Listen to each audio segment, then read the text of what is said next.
Yeah, what's good? Trouble T Roy. Hit don't get hit boxing talk. You already know we back with another one. And it goes. Wasn't even gonna touch on this subject, but I figured since everybody else is getting on the subject, I might as well chime in a little bit. I try to be brief. This is about your boy Tyson, the greatest of all time in the history of boxing, Fury.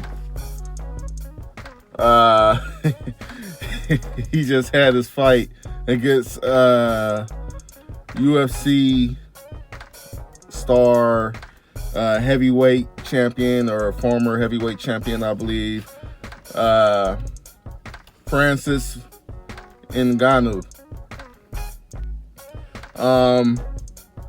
Yeah, so they just had their fight. I still haven't watched the whole fight. I've seen the highlights and I've seen the part that matters the most, which I would say, which is the part where Tyson Fury gets knocked down by Ngannou. Now, interesting enough, Ngannou has no record. Well, it had no record before this fight in pro boxing. Doesn't have an amateur background. No pro background. I'm sure he's probably studied the art of striking, seeing as I believe I've seen somebody say that he is known for striking in the MMA. When it comes to MMA, I've never seen any of his fights before this. I've never seen him fight before, so I'm only going based off of the little bit that I do know. And it's not really about Ngannou himself. I'm giving him the credit. I definitely give him credit, and I give him big ups for what he was able to accomplish in the ring with the heavyweight champion Tyson Fury.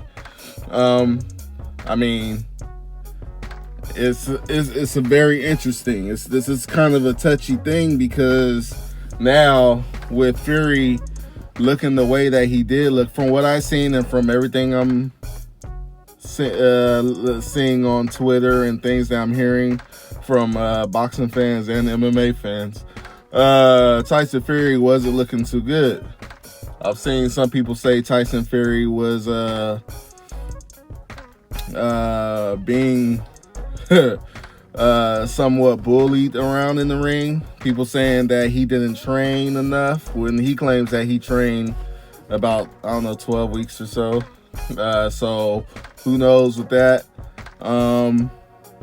But my whole thing with this whole situation is, this is really for the people who sat here for years after, basically since this Wilder fight, claiming that Tyson Fury was one of the greatest of all time, putting him up there with the likes of Mike Tyson, Muhammad Ali, George Foreman, Frazier, Lewis, all the greats that we know today and that we appreciate and look up to today.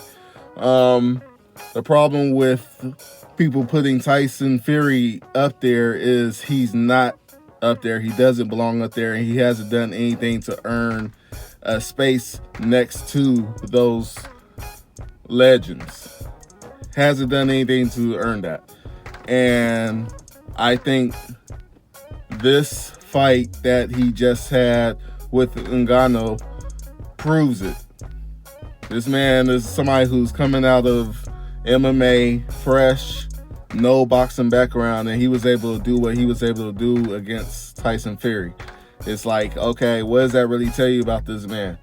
Now, a lot of people tried to put this big estate on Tyson Fury beating Wilder, when to me, Wilder is not considered one of the greats. He hasn't done anything, in my opinion, this is just my opinion, he hasn't done anything great in boxing for me to consider him great or one of the greatest. He's held one belt for a number of defenses. I don't believe he's ever fought a mandatory.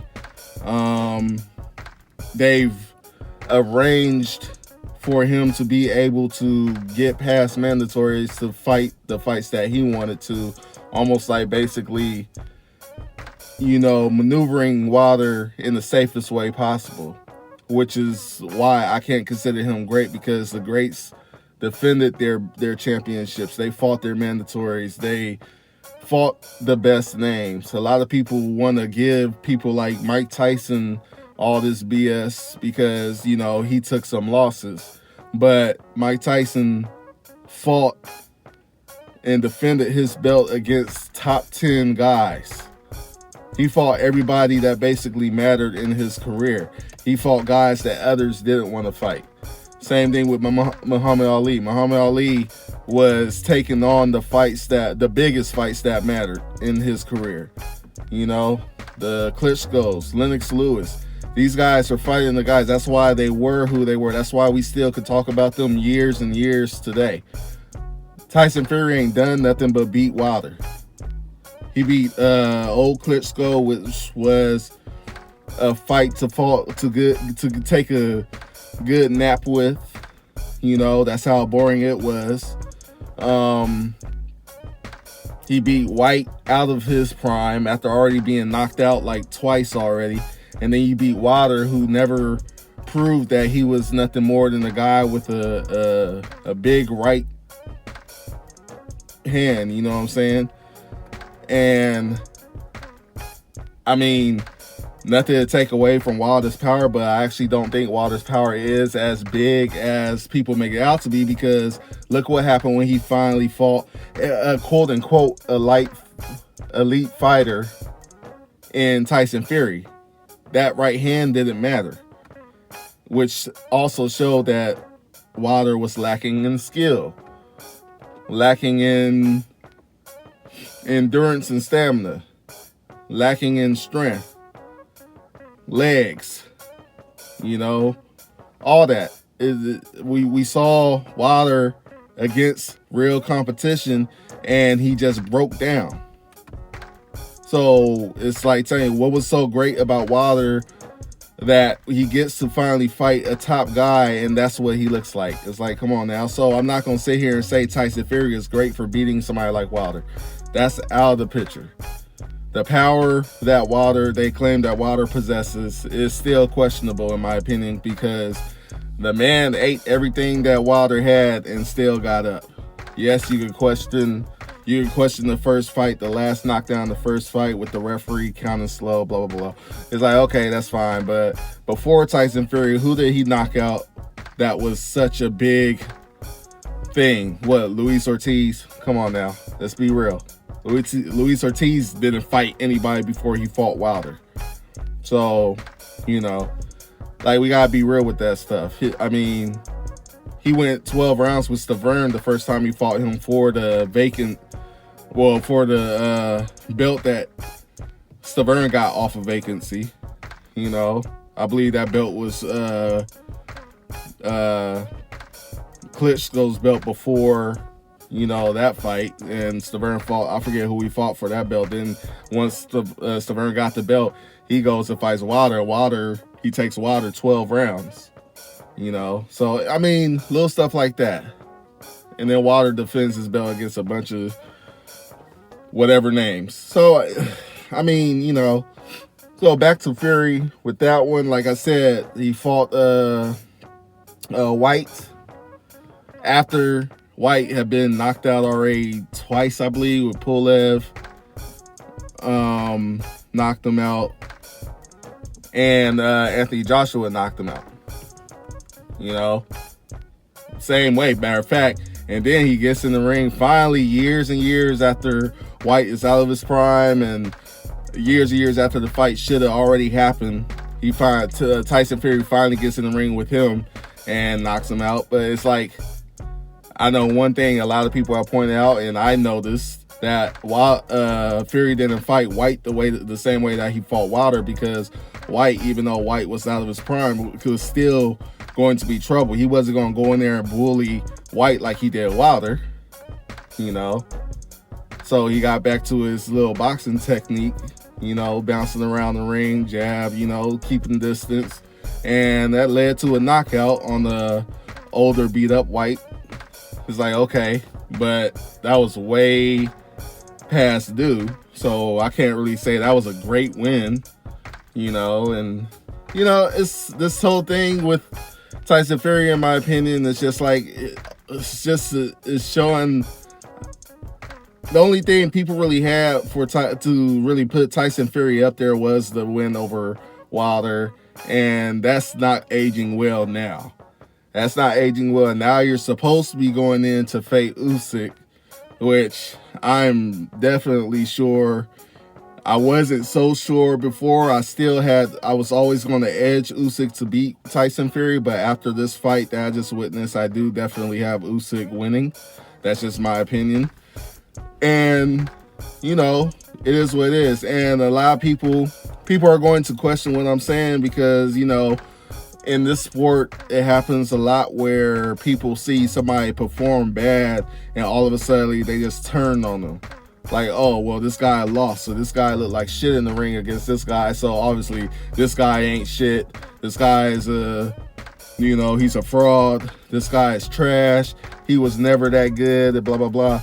But me, I've always pretty much said that Fury was never as good as people was trying to make him out to be. I've been saying that since they started saying that shit. And I've been saying Wilder didn't make Fury that guy. Beating Wilder twice and getting a draw with him didn't make Fury that guy in boxing, in the heavyweight division.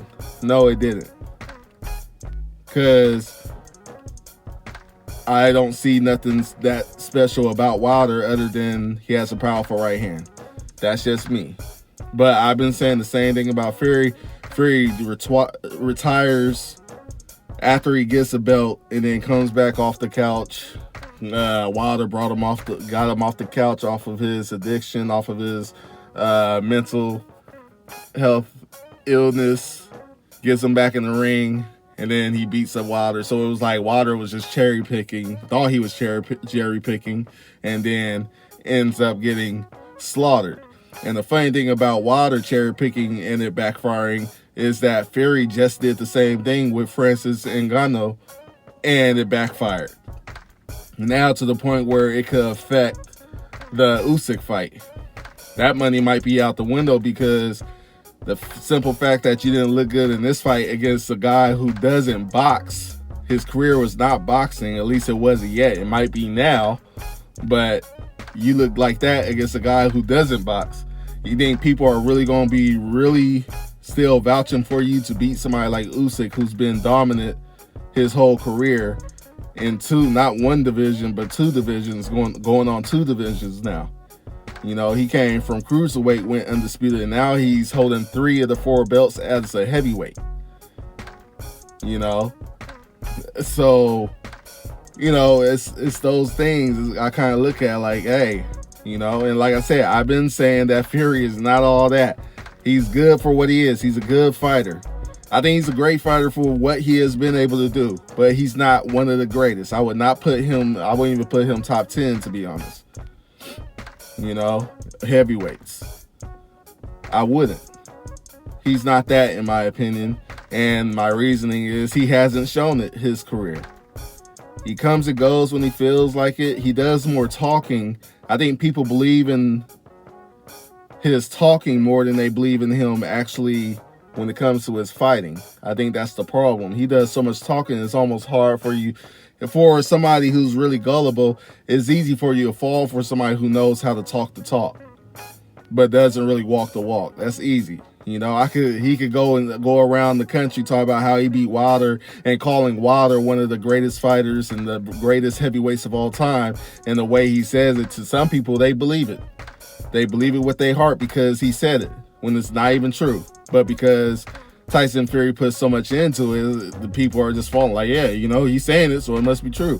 And people believe this Wilder thing, like before he was beat and even after, he's still this guy who can't be beat other than by Tyson Fury. That was one of the funniest things I heard when Tyson Fury beat him. Oh, well, I mean, the only person that's going to beat Wilder is Tyson Fury. Other than that, he still beats everybody. It's like, come on now. I thought that was funny. Because we've seen how vulnerable Wilder could get, how vulnerable he could be in the ring against other fighters before Tyson Fury. Tyson Fury just finally, he was the one to actually capitalize on the Wilder's weaknesses, which he has a lot of. You know what I'm saying? He was smart. That's one thing I give Tyson Fury. He is very smart. He knows how to figure out fighters for the most part. Especially, he knows how to figure out fighters who lack a lot of, you know what I'm saying? If that makes sense. But yeah. I mean, I guess straight to my point with this one is Tyson Fury is not one of the greatest of all time. He is, he's good. I guess you could say he's great in his own right for what he was able to accomplish, but he ain't done nothing that I could say I'll see him. I want to see his name next to somebody like the Muhammad Ali's or Mike Tyson's or Joe Frazier's, those names. I don't ever expect to see his name next to theirs. As a matter of fact, I think it would actually be disrespectful. So, I mean, yeah, we'll see what what Tyson Fury decides that he's gonna do, what he decides to do now that he has to contemplate on his next move. About, I know he was supposed to have a rematch clause with Ngannou, and he's also signed a contract. Supposedly, he says he's signed a contract to fight Alexander Usyk. So we'll see what he does next, because he wasn't looking too good from the pictures I've seen out after the fight. He ain't looking too good, like he's gonna be ready to fight in December, especially a Usyk, to unify all 4 belts. So I don't know. I believe somebody said that he made a comment saying that he'll be back next year. So who knows what that means? You know what I'm saying? That could mean anything when it comes to Tyson Fury, because he is a guy to say one thing and say another thing, and total different shit just happens out of nowhere. So who knows? Who the fuck knows with Tyson Fury? We will see. But I'm sorry, he's just not that guy to me of this era or of any era. So that's just my opinion. That's how I feel. And you could agree, disagree. Like, comment, subscribe, share, even dislike. I don't care. All that good shit. It's your boy Trouble T Roy. Hit Don't Get Hit Boxing Talk. Be back with another one soon. All right, y'all. Peace.